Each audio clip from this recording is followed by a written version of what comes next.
예, 유다서 주의 네 번째 시간 갖도록 하겠습니다. 유다서 1장 8절부터 10절의 말씀을 가지고 그러한데 꿈꾸는 이 사람들도 라는 제목으로 함께 나누기를 합니다.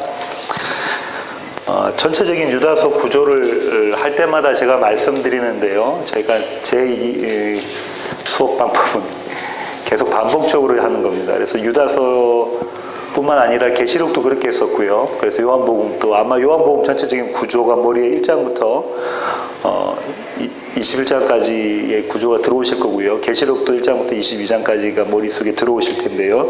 유다서도 그런 구조를 먼저 익히는 것이 좋습니다. 그래서 지금까지 시간을 리뷰하도록 하겠습니다.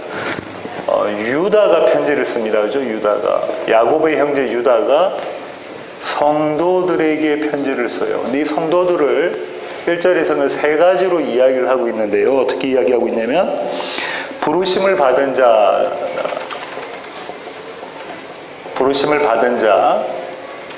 그 다음에 하나님 아버지 안에서 사랑을 얻고 사랑을 얻은 자,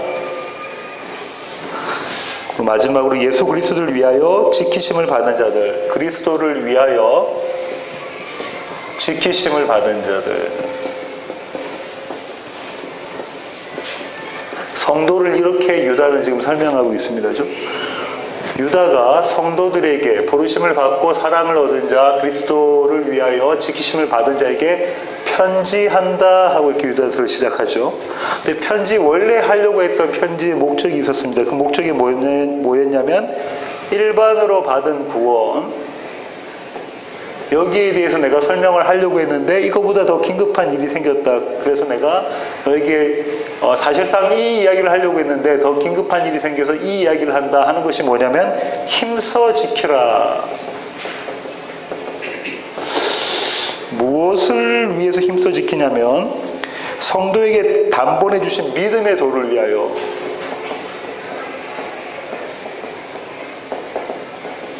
성도에게 단번해 주신 믿음의 도를 위하여 힘써 지키라. 이 목적으로 내가 지금 이 유다가 편지를 쓴다라고 이야기를 하고 있는 거죠. 일반으로 받은 구원은 뭐라고 말씀드렸죠? 두 가지인데 차별이 없는 구원, 또 값없이 주어진 구원. 그렇죠? 믿음의 도, 이게 도는 없다고 그랬고, 이 믿음을 두 가지로 해석할 수 있는데, 하나는 복음, 그죠? 순수한 복음. 또 하나는 예수 그리스도께서 이루신, 영단번에 이루신 구원. 이렇게 설명을 할 수 있다고 말씀을 드렸습니다. 이것을 힘써 지키라. 믿음의 도를 위하여 힘써 지키라. 이 얘기를 내가 하려고 하는데, 그럼 힘써 지키라는 것, 이거는 투쟁, 싸움 이런 개념이라고 말씀드렸다 그죠? 그럼 이 투쟁 싸움을 누구하고 하느냐? 그 대상이 있을 거 아니에요? 그 대상을 뭐라고 얘기했죠? 가만히 들어온 사람 몇 사람? 가만히 들어온 몇 사람이에요? 가만히 들어온 몇 사람은 이렇게 어떻게 판명이 되어져 있냐면, 이 사람들은 경건하지 못한 자, 불경건한 자라고 판단이 되어져 있다. 근데 불경건한 자가 두 가지인데요. 하나는 바꾼 자다, 그죠? 불경건한 자를 설명하는 게 바꾼 자. 무엇을 무엇으로? 하나님의 은혜를 무엇으로? 방탕한 것으로 바꾼 자들. 그 다음에 거절한 자들이다, 그죠? 거부한 자, 그죠? 뭐를?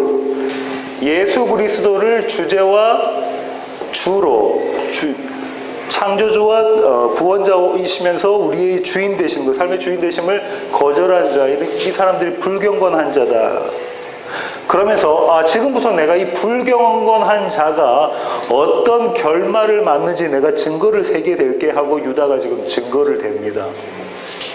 첫 번째 증거는 5절부터 10절까지고요. 두 번째 증거가 11절부터 13절, 그 다음에 14절부터 16절까지 이렇게 첫 번째, 두 번째, 세 번째 증거를 이렇게 듭니다. 5절, 10절은 두 가지로 나눌 수 있는데, 지난절에 했던 5절부터 7절까지 구약에 나타난 세 가지 증거했다, 그죠? 그 다음에 오늘 할 8절부터 10절까지 이렇게 두 가지 증거를 드는 거죠. 요렇게까지 이렇게 쭉 지금 흘러온 것을 기억하시고, 오늘은 어느 위치에 있냐면 그 증거 중에서 첫 번째 증거에 해당하는 첫 번째 증거의 두 번째 단락에 해당되는 부분을 하고 있습니다. 그럼 지금 유다가 하고 싶은 얘기는 뭐예요? 믿음의 도를 위해서 너희가 힘써 지켜야 돼, 이 얘기를 하면서 그 증거, 불경건한 자가 어떤 결말을 맺는지에 대한 증거를 쭉 설명하는 데 안에 지금 들어가 있는 겁니다. 예, 그렇게 머릿속에 그림을 그리시고 오늘 본문을 보셔야 됩니다.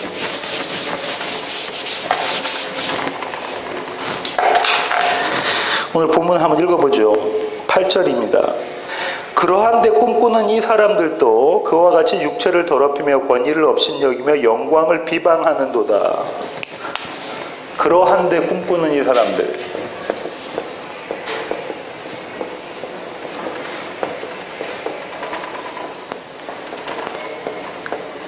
그러한데 이걸 세번역에서는 이와 같이라고 해놨어요. 이와 같이면 앞에 무언가, 지금까지 이야기했던 앞에 무언가가 있다, 그죠? 그게 뭐냐면 첫 번째 증거의 첫 번째 단락에 해당되는 거예요. 증거가 세 개가 나왔었어요. 기억나십니까? 첫 번째는 불순종한 이스라엘이었어요. 두 번째는 타락한 천사들. 세 번째는 소돔, 고모라 이웃 도시들.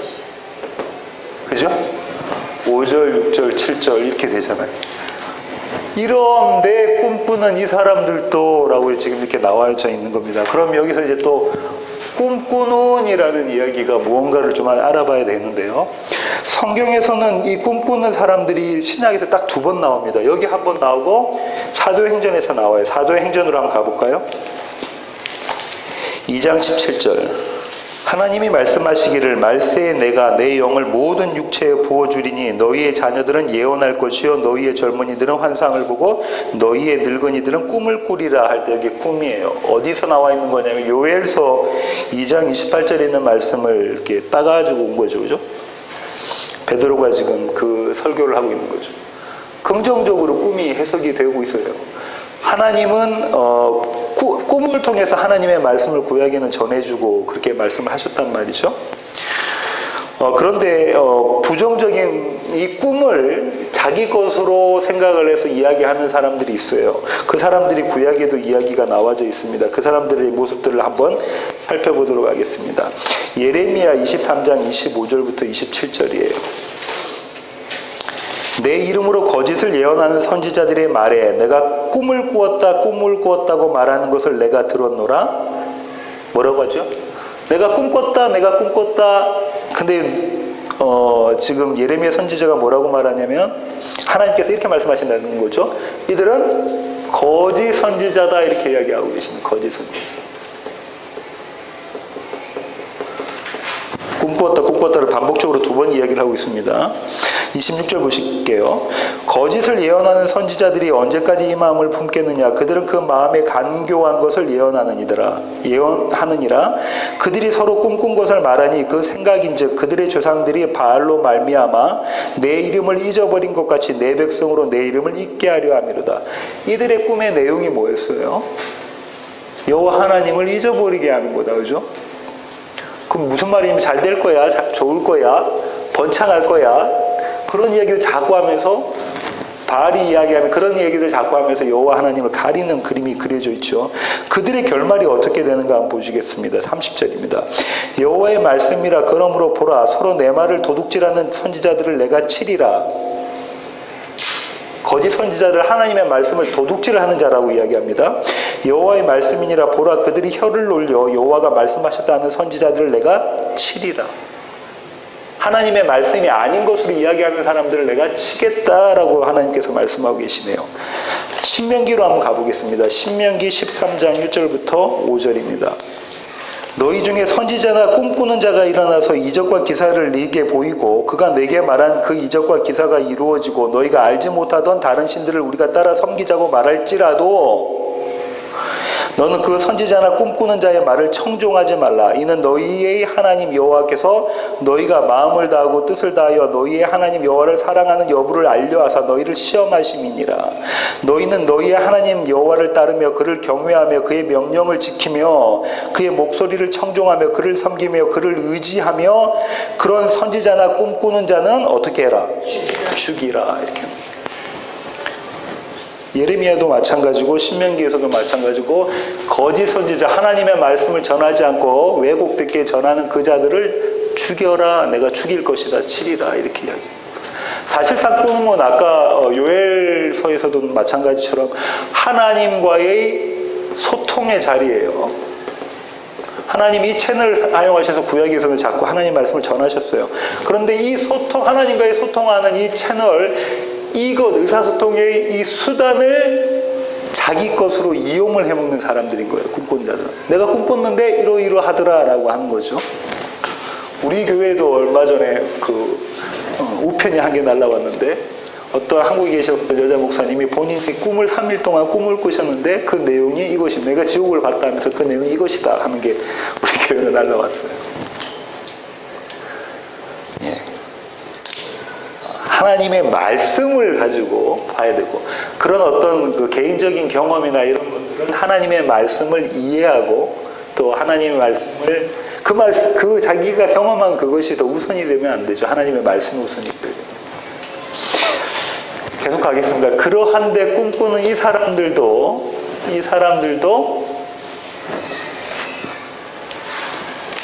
어떻게 한다죠?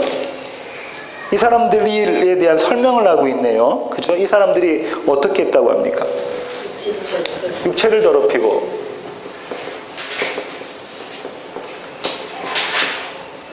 또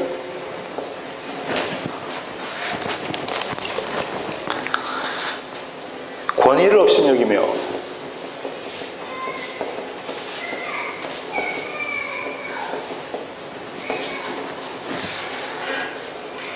영광을 비방하는도다.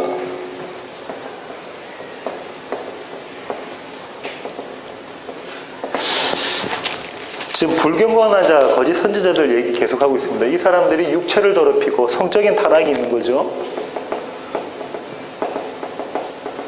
권위를 업신여기며 이거는 신학자마다 견해가 여러 개가 있는데요.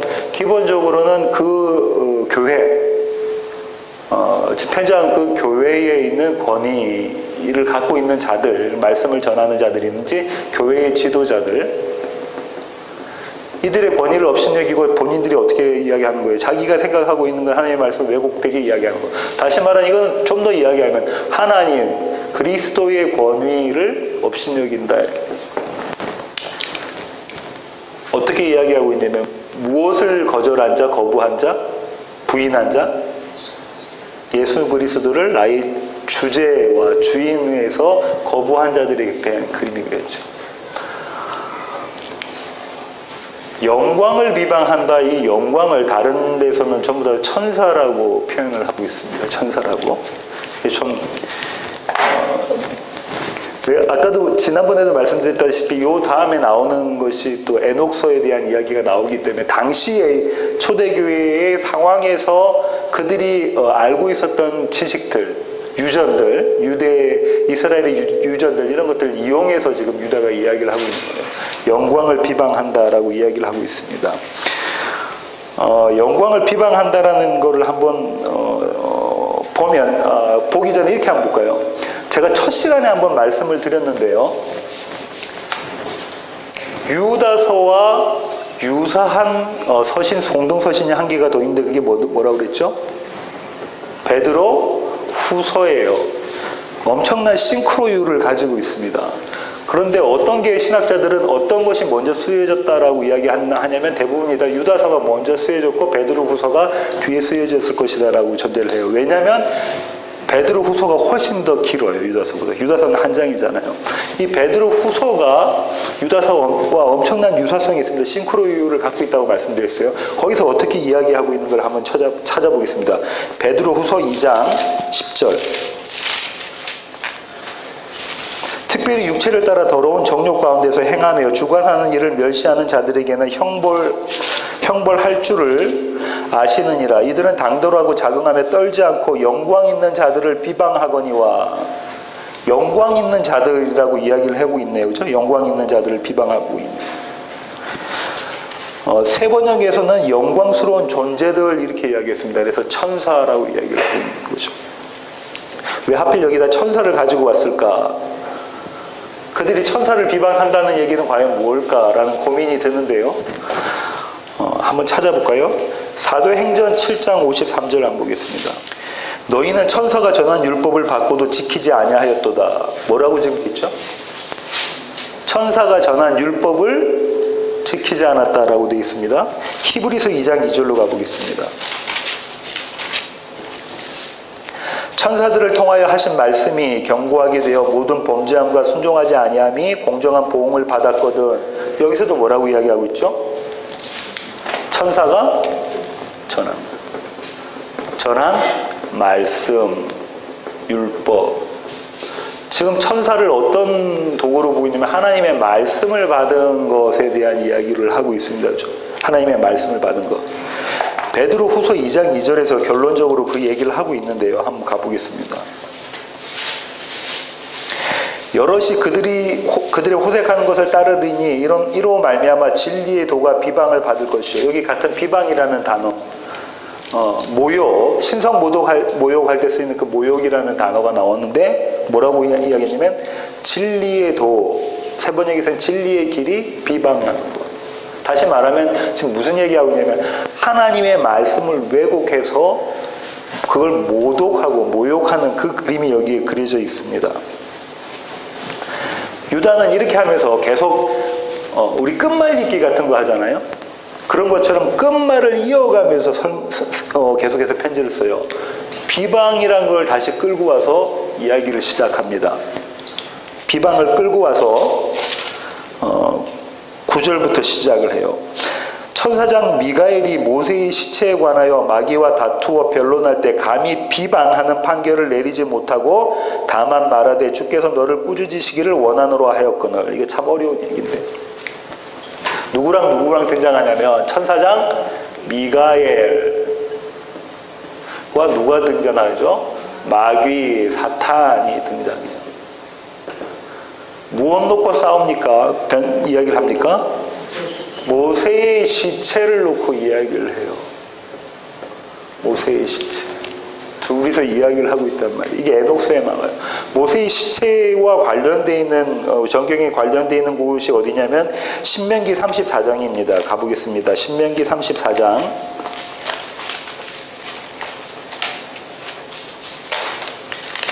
1절부터 한번 볼게요.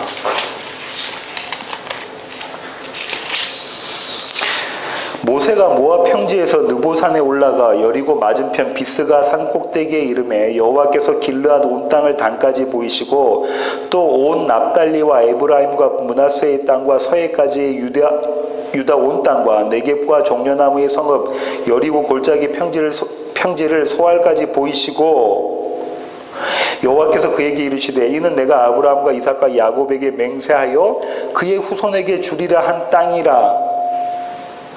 내가 내 눈으로 보게 하였거니와 너는 그리로 건너가지 못하리라 하시네.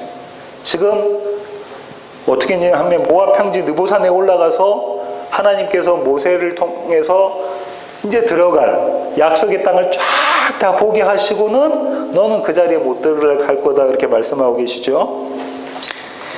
5절 보세요. 이에 여호와의 종 모세가 여호와의 말씀대로 모압 땅에서 죽어 벳부올 맞은편 모압 땅에 있는 골짜기에 장사되었고 오늘까지 그의 묻힌 곳을 아는 자가 없느니라. 이게 지금 문제인 거예요. 어디에 묻혀 있는지를 모른다라고 되어 있는 거예요, 성경에. 그죠? 거기에 대한 이야기가 저 스토리로 이제 나오게 됩니다. 그 다음을 한번 볼게요. 모세가 죽을 때 나이 120세였으나 그의 눈이 흐리지 아니하고 기력이 쇠하지 아니하였더라. 이스라엘 자손이 모압 평지에서 모세를 위하여 애곡하는 기간이 끝나도록 모세를 위하여 30일을 애곡하니라. 어떤 유대 사람들과 학자들은 이렇게 생각한 거죠. 지금 건강했다는 거예요. 죽을 만큼이 그런 체력이 아니었다는 거죠. 하나님께서 하늘로 불려 올라가셨다 이렇게 불려 올리셨다 이렇게 말씀하시는 분들도 계십니다. 9절 모세가 눈의 아들 여호수아에게 안수하였으므로 그에게 지혜의 영이 충만하니 이스라엘 자손이 여호와께서 모세에게 명령하신 대로 여호수아의 말을 순종하였더라. 사실상 뭘 이야기를 하려고 하는 거냐면 성경이 모세가 누구에게 안수를 하죠? 여호수아에게 안수해서. 모세는 어떤 사람이에요? 1세대 사람이고 2세대 사람은 여호수아예요. 여호수아는 예수와는 예수의 이름으로 예수가 가나안 약속의 땅으로 들어가는 새 사람이 들어가는 모습의 그림이 그려져 있는 거란 말이에요. 그런데 에녹서에서는 이 그림을 가지고 와서 이야기를 합니다. 어떻게 이야기하냐면 이런 거죠. 마귀가 미가엘과 논쟁을 해요. 천사장 미가엘과 논쟁을 하죠. 어떻게 논쟁을 합니까? 모세는 어떤 사람이었어요? 살인자였습니다. 맞습니까? 애굽 사람을 죽인 살인자였습니다. 이 사람은 살인자였으니 이 시체를 내가 갖고 가는 게 마땅합니다. 라고 이야기한 거예요. 에녹서에서. 그러니까 미가엘이 그때 했던 얘기가 뭐냐면 오늘 여기 본문에 나와 있는 이 얘기예요. 비방할 수 있지만 감히 비방하지 않고 어떻게 했대요? 감히 비방하지 않고 주께서 너를 꾸짖으시기를 내가 원하노라. 미가엘은 마귀를 바로 비방할 수 있었지만 내가 비방하지 않아. 이 비방이란 그림을 그대로 끌고 왔어요. 그죠? 8절이 비방을 9절이 끌고 와서 내가 비방하지 않아. 하지만 하나님께서 너를 책망하시기를 꾸짖으시기를 내가 원한다. 이렇게. 심판과 정죄의 권위는 누구한테 있습니까? 하나님한테 있는 거예요. 그러니까 천사장인 미가엘조차도 내가 마귀의 사탄을 정죄하지 않고 심판하지 않는다라는 거예요. 비교가 됩니다. 어떤 천사들하고 비교가 되냐면 타락한 천사들하고 비교가 돼요. 타락한 천사들의 그림이 그려져 있는 것이 6절이죠. 또 자기 지위를 지키지 아니하고 자기 처소를 떠난 천사들. 미가엘은 어떤 천사입니까? 자기 지위를 지켰고 자기 처소, 자기 자리를 지키고 있는 모습의 그림이 그려져 있는 거죠. 이해가 되시나요? 자, 그러면 보세요.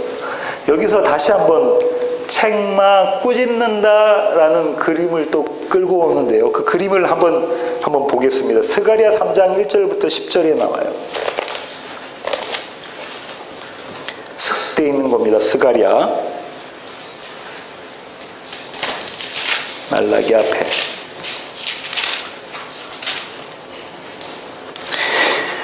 여기 복음이 다 심어져 있어요. 스가랴 3장 1절부터 마지막 절까지 읽을게요. 한번 보세요.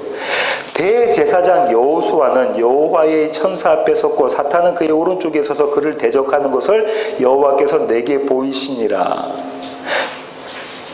여호와께서 사탄에게 이르시되 사탄아 여호와께서 너를 책망하노라. 예루살렘을 택한 여호와께서 너를 책망하노라.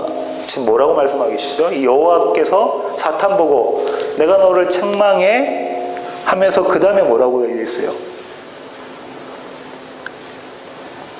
누구를 택하신? 예루살렘을 택하신. 그 예루살렘이라는 것은 여호수아고 여호수아는 예루살렘은 다 교회를 이야기하는 거예요. 교회를 택하신 그 하나님께서 너를 책망하노라. 책망이 같은 단어입니다. 이는 불에서 꺼낸 그슬린 나무가 아니냐 하실 때 여호수아가 어떤 옷을 입고 있어요? 더러운 옷을 입고 천사 앞에 서 있는지라. 이 더러운 옷 때문에 사탄은 시체를 달라고 하는 거예요. 왜? 이 더러운 옷은 하나님과 대적했던 모습이니까 어떻게 해야 되는 거야? 내가 그 시체를 받아야지. 옷에 그게 똑같은 거죠. 여호수아한테도 그러고 내가 그걸 받아야지. 나한테 속한 자 아닙니까? 라고 이야기하는 거예요. 근데 그 자가 누구예요? 하나님이 택한 자예요. 근데 하나님께서 하신 말씀 보세요. 여호와께서 자기 앞에 선자들에게 명령하사 그 더러운 옷을 벗기라 하시고. 창세기에서 지금 우리 창세기 목도에서 배우고 있습니다. 신학강의에서 벗기라 하시고 또 여호수아에게 이르시되 내가 내 죄악을 제거하여 버렸으니. 그죠? 더러운 옷을 벗겼었으니까 그 죄악이 제거됐잖아요. 그 다음에 뭐라고 말씀하세요? 내게 아름다운 옷을 입히리라 하시기로. 누구의 옷입니까? 계시록의 버전으로는 누구의 옷? 예수 그리스도예요. 창세기 버전으로는 가죽 옷.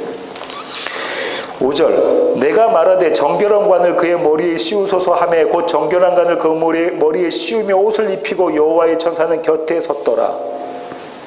6절부터 또 보세요. 여호와의 천사가 여호수아에게 증언하여 이르되 만군의 여호와의 말씀에 내가 만일 내 도를 행하며 내 규례를 지키면 내가 내 집을 다스릴 것이요 내 뜰을 지킬 것이며 내가 또 너로 여기 섰는 자들 가운데에 왕래하게 하리라. 하나님께서 우리를 그렇게 만들어 가신다는 거예요. 8절 대제사장 여호수아야 너와 내 앞에 앉은 내 동료들은 내 말을 들을 것이니라. 이들은 예표의 사람들이라. 뭐라고요? 지금까지 이 사람들은 다 뭐래요? 예표라고 사인이라고 이야기하는 거예요. 누구의? 그 예수 그리스도의. 보세요.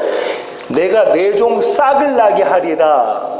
새싹이라고 되어 있어요. 세 번역에는 새싹이 나게 하리라. 씨 있는 거 그것이 나게 하리라. 창세기 버전에서 씨예요.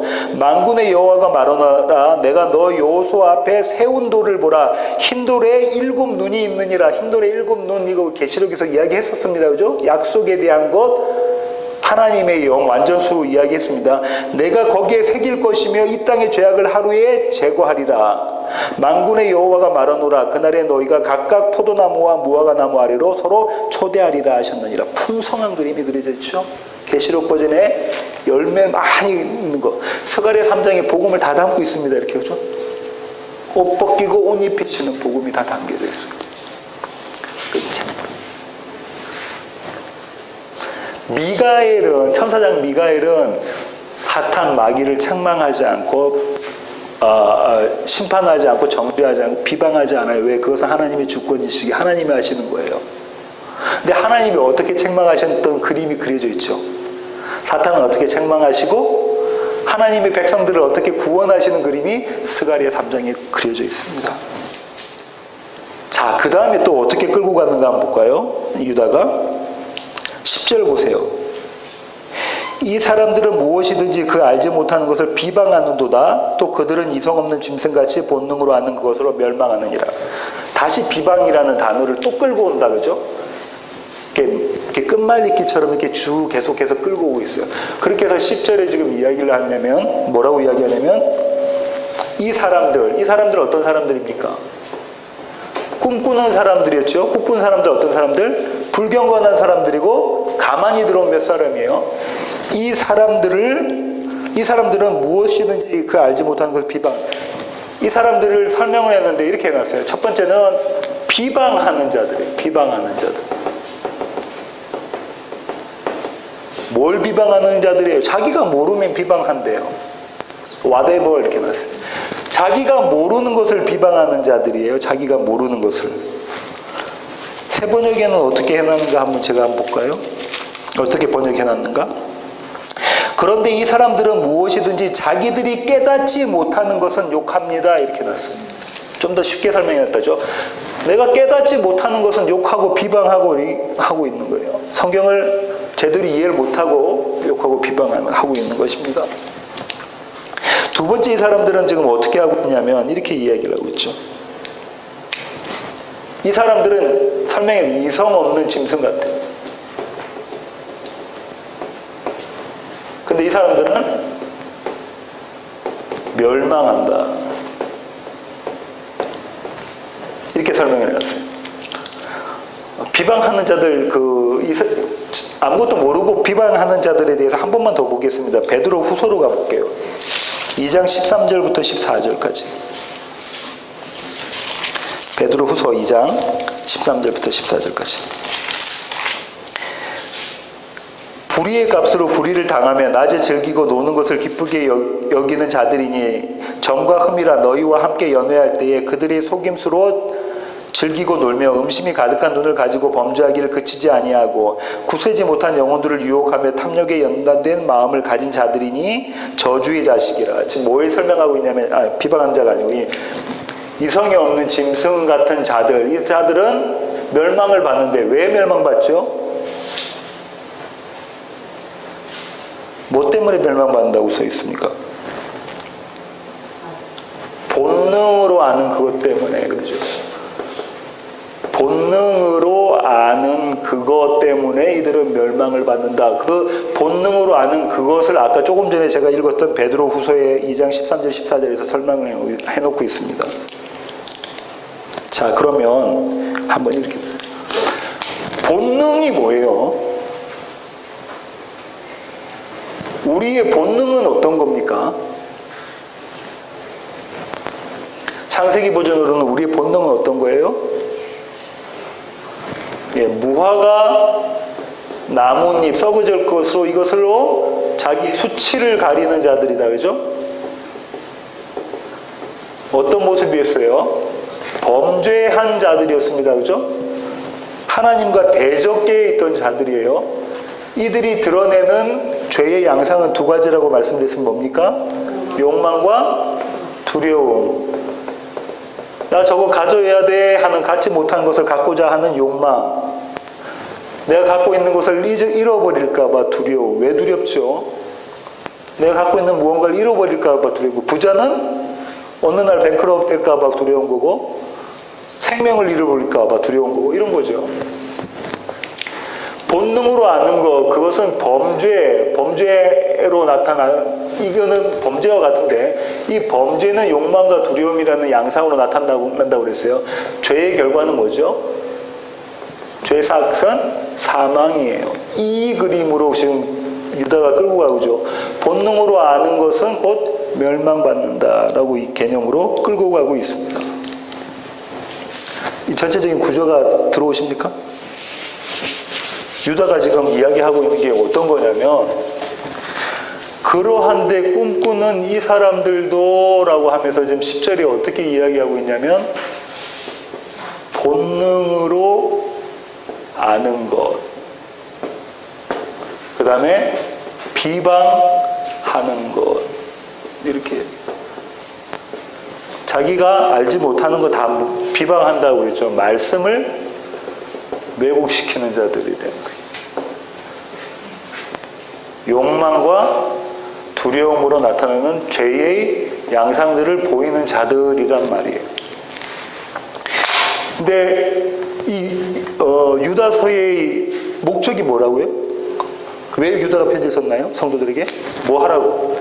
힘써 지키라, 힘써 싸우라, 힘써 지키라, 이것 때문에 뭐를? 믿음의 도를 위해서 힘써 싸워라 라고 이야기하고 있는 거예요. 누구랑? 거짓 교사들이다. 그죠? 가만히 들어온 몇 사람, 불경험한 한 사람은 그런데 꿈꾸는 이 사람들과 싸우라는 거예요. 그러면은 첫 번째로 우리가 해야 될 게 뭐냐면, 교회가 해야 될 것은 복음을 왜곡되게 이야기하는 자들 플러스 욕망을 채우기 위해 그쪽으로 인도하는 자들, 예를 들면 오스틴에 있는 교회 같은 거죠. 잘 먹으세요, 잘 사세요, 뭐 이런 계속 이야기하는 거, 건강하세요, 이것만 이야기하는 이런 것들을 있는 이런 자들과 힘써 싸워서 믿음의 도, 복음을 지켜라 라고 이야기를 하고 있는 것이다. 그죠? 이게 우리 외부에 있는 꿈꾸는 사람들입니다. 교회가 반드시 지켜야 될 게 복음의 순수성을 지켜야 되는 건데, 이것은 지금까지 지금 이야기하는 것은 우리 외부에 있는 거란 말이에요. 그러면 두 번째로 우리 내면에 있는 것도 꿈꾸는 사람들이 있단 말이죠. 우리 안에 있어요. 우리 옛사람이. 우리 옛사람이 뭐 한다고요? 복음을 왜곡하고 욕망에 치달리는 그 개나로 치달리는 그 일을 우리가 한단 말이죠. 거기에 맞서서 힘써 지키라라고 우리한테 말씀을 하고 계십니다. 매일의 삶 가운데서 일어나는 욕망, 이거 깨뜨려야 된다라고 말씀하고 계시는 거다. 그죠? 근데 저와 여러분의 삶을 보면 이 옛사람이 잘 죽지를 않아요. 불가능한 일인 것 같아 보여요. 그런데 불가능한 일 같아 보이는데 유다가 우리에게 희망을 주는데, 그게 어디냐면 유다서 1장 1절과 24절입니다. 1절 한번 볼까요? 예수 그리스도의 종이요 야곱의 형제인 유다는 부르심을 받은 자 곧 하나님 아버지 안에서 사랑을 얻고 예수 그리스도를 위하여 지키심을 받은 자들. 성도는 어떻게 된대요? 끝까지 하나님께서 끝까지 지키신다 이렇게 이야기하십니다. 그죠? 성도는 그리스도 예수를 위해서 하나님께서 끝까지 지키신다. 이게 성도의 견인이에요. 어떤 방법으로? 날마다 우리 옛사람을 보고 옛사람을 죽고 새 사람이 일어나는 방법으로 우리를 끝까지 지키신다라고 이야기를 하고 있는 거예요. 24절 볼게요. 능히 너희를 보호하사 거침이 없게 하시고 너희로 그 영광 앞에 흠이 없이 기쁨으로 서게 하실 이렇게 이야기만 해놨는데요. 새 번역을 한번 보겠습니다. 새 번역은 이렇게 해놨어요. 여러분이 넘어지지 않게 지켜주시고 뭐라고요? 넘어지지 않게 지켜주시고 경상도 말로 자빠지지 않게 해주신다는 거예요. 넘어지지 않도록 지켜주시고 그 다음에 뭐라고 되어 있냐면 여러분을 흠이 없는 사람으로 자기의 영광 앞에 기쁘게 나서게 하실 능력. 창세전 언약이었다 그죠? 에베소서 1장 4절에 있는 거. 하나님 앞에서 거룩하고 흠이 없는 자로 만들어 가시는 그것. 이 하나님께서 너희를 지켜주신다는 거죠. 그러니까 성도에 힘내라. 우리의 삶 가운데 이 내면의 옛사람의 모습이 드러납니다. 말씀을 왜곡하거나 왜곡한다는 것은 왜곡해서 우리가 알고 있거나 아니면 그렇게 받아들이려고 우리가 보기에 좋은 방법으로 말씀을 받아들이려고 하는 경우가 있을 수가 있잖아요. 또 한편으로는 뭐냐면 우리 욕망이 드러난다는 거예요. 그죠? 우리는 무언가 막 가지고 싶다 뭐 이런 욕망 이런 건 아닐지라도 뭐 그런 것도 있을 수도 있습니다만 그런 건 아닐지라도 누군가 미워져요. 내 삶 가운데 누군가가 미워져요. 보기 싫어져? 용서가 안 돼. 또 그 외에 많아요. 이런 것들은 많이 있는데 이 모습을 네가 봐. 성경에 나와 있던 거울들, 지난번에 말씀드렸죠. 거울들을 보면서 네 안에 있는 너의 옛사람을 보고 꿈꾸는 자들, 불경건한 자들, 에베소서 김 목사님이 말씀하신 에베소서에 의하면 옛사람의 모습들 이런 것들을 과거에 내가 어떻게 했던 그 모습들을 봐. 이거 죽어야 되는 것이지 이거와 힘써 싸워서 지켜야 되는 것이지 복음을 지켜야 되는 것이지 영단번에 이루신 그 구원을 지켜야 되는 것이지 하시면서 유다가 이야기하는 것이 우리에게 희망을 주는 메시지가 1절과 24절이라고요. 끝까지 그분이 지키신다. 너는 그 능력이 없지만 네가 끝까지 지키셔. 네가 넘어지려고 할 때마다 네 손을 붙잡고 이렇게 세우신다. 욕망으로 치달리려고 할 때, 개인나로 치달려 가려고 할 때마다 손을 붙잡고 그 길 아니지 하고 붙잡고 다시 돌이키신다. 이것이 유다서가 주는 메시지입니다. 사랑하는 성도 여러분, 저와 여러분의 삶은 늘 이 모습이에요. 개햇나로 하나님께서 붙잡고 계시지 않으시면 용수철처럼 개햇날로 뛰쳐 들어갈 자, 욕망의 모습으로 보여질 그런 자들이란 말이죠. 하지만 하나님께서 저와 여러분을 이렇게 붙잡고 계셔서 우리 안에 나의 내면을 보게 하시고 주님, 제가 더러운 옷 입고 있는 자 맞습니다. 마치 여호수아처럼 더러운 옷 입고 있는 자 맞습니다. 그 고백할 때 주님께서 우리의 더러운 옷은 벗기시고 아름다운 예수 그리스도 옷을 입히시며 마지막 때에 주님 앞에서 하나님 앞에서 거룩하고 흠이 없는 영광스러운 모습으로 세우실 것입니다. 매일의 우리의 삶 가운데 이 일을 하시는 그 하나님입니다. 그 하나님 신실하심을 의지하시는 저와 여러분 되기를 간절히 소원합니다. 기도하시겠습니다. 하나님 아버지 감사합니다. 그렇습니다. 오늘 유다가 이야기한 것처럼 우리 교회들이 복음이 왜곡되어지고 주님께서 원하시는 그 영단번의 그 구원, 그 믿음이 아니라 다른 것들을 함께 전하거나 희석시키거나 왜곡시키는 현실들을 바라봅니다. 하나님, 우리 세워지는 교회가 오직 복음을 순수하게 지켜가는 교회 중에 하나가 되게 하여 주시고, 아멘. 이 지역에 있는 교회나 이 땅에 있는 모든 교회들이 잃어버렸던 복음의 순수성을 회복하게 하여 주시옵소서. 아멘. 더불어 하나님, 우리 가운데 있는 우리의 내면을 바라보게 하시고, 우리 안에 있는 거짓 교사들이 우리의 삶 가운데서 발견되게 하여 주시고, 그래서 우리의 옛사람은 죽이고 우리의 새 사람이 예수 그리스도와 함께 일어나는 일들을 날마다 경험하게 하여 주시옵소서. 하나님, 그 일들이 나의 열심과 나의 지혜와 나의 능력과 나의 실력으로 되지 않은 것을 하나님 저희들이 압니다. 하나님, 오늘 유다서의 말씀처럼 하나님께서 끝까지 우리가 넘어지려고 할 때마다 우리를 일으켜 세우시며 지켜가시는 그 신실하심을 저희들이 보았습니다. 하나님, 주님의 그 열심에, 그 믿음의 기대는 저희들 되게 하여 주시옵소서. 이제는 우리 주 예수 그리스도의 놀라우신 구원의 능력과 하늘 아버지의 그 크신 사랑과 우리 안에 내주하셔서 우리의 내면을 바라보게 하시며 날마다의 삶 가운데 우리를 일으켜 세우시며 그리스도의 예수의 옷을 입히시는 성령님의 충만하심이 지금 주님 앞에 머리 숙인 모든 세워지는 교회의 가족들 머리 위에, 그리고 출타한 가족들 머리 위에 이제로부터 영원토록 함께 하시기를 예수 그리스도의 귀하신 이름으로 간절히 축원하옵나이다. 아멘. 아멘.